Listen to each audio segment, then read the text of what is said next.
நீங்க எங்கிருந்து மாறுபடுறீங்க? நீங்க குளத்தூர் தொகுதியில எதை தேர்வு செய்து முதலமைச்சர் போறாரு? சேப்பாக்கம் தொகுதியில எதை தேர்வு செய்து முதலமைச்சர் போறாரு? அப்போ எல்லோருக்குமான தலைவர்களாக இருப்பவர்கள் எப்படி ஒரு அடையாளத்துக்குள்ள போய் சிக்கிக்க முடியும்? இத்தனை நாட்களாக விஜயாக அடையாளப்பட்டவர் சார். ஹெச் ராஜா ஜோசப் விஜய்னு இவரை சொன்னதற்கு பிறகு ஹெச் ராஜாவை நம்ம கண்டிக்கிறோம். நீ எப்படியா சொல்லலாம் அத? அவர் விஜயாகத்தானே இருக்காரு. நீ ஏன் திடீர்னு ஜோசப் விஜய்னு அவரை அடையாளப்படுத்துறேன்னு கேட்கிறோம். இன்னைக்கு விஜயே தன்னை ஜோசப் விஜய்ன்றாரு. தேர்தல் முடிந்ததற்கு பிறகு திருச்செந்தூருக்கும் ஷீரடிக்கும் புறப்பட்டு போறாரு. அப்ப விஜயினுடைய முகம் என்னவாக இருக்கு?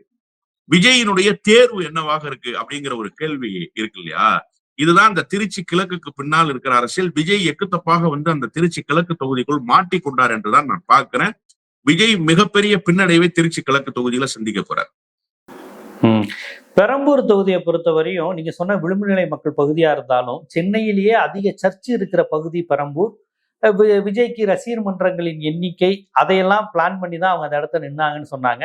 இந்த 2 ஃபேக்டரும் விஜய்க்கு சாதகமா இருக்காதா?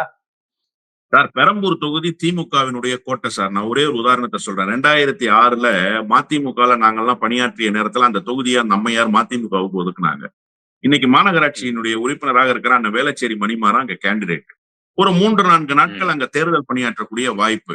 பெரும் பகுதியான வாக்காளர்கள் பெரம்பூரில் இருக்கக்கூடிய தொழிலாளர்களோடு தொடர்புடையவர்களாகவே இருக்காங்க. வீட்டுல இருக்கிற ஒருத்தர் ஏஐடியூசில இருப்பாரு, இல்ல சித்தப்பா பசங்க பெரியப்பா பசங்க யாராவது சிஐடியூசில இருப்பாங்க. அப்போ பொதுவுடைமை இயக்கத்தினுடைய அந்த தொழிற்சங்கங்களுக்கு ஒரு பெரிய வாக்கு வங்கி இருக்கு. அப்ப எங்க எதிர்த்து நின்ன சவுந்தரராஜனே நல்லா ஓட்டு வாங்கினாரே. சவுந்தரராஜன், சிபிஎம் சவுந்தரராஜன் நல்லா ஓட்டு வாங்கினார். 2006 அவர் சவுந்தரராஜன் வாங்கின ஓட்டு. இப்படி பொதுவுடைமை இயக்கத்துக்கு தொழிற்சங்க ரீதியாக ஒரு பெரிய வாக்கு வங்கி இருக்கிற தொகுதி அந்த தொகுதி. அப்ப பொதுவுடைமை இயக்கம் இன்னைக்கு எங்க இருக்கிறாங்க? திமுக கூட்டணியில இருக்காங்க.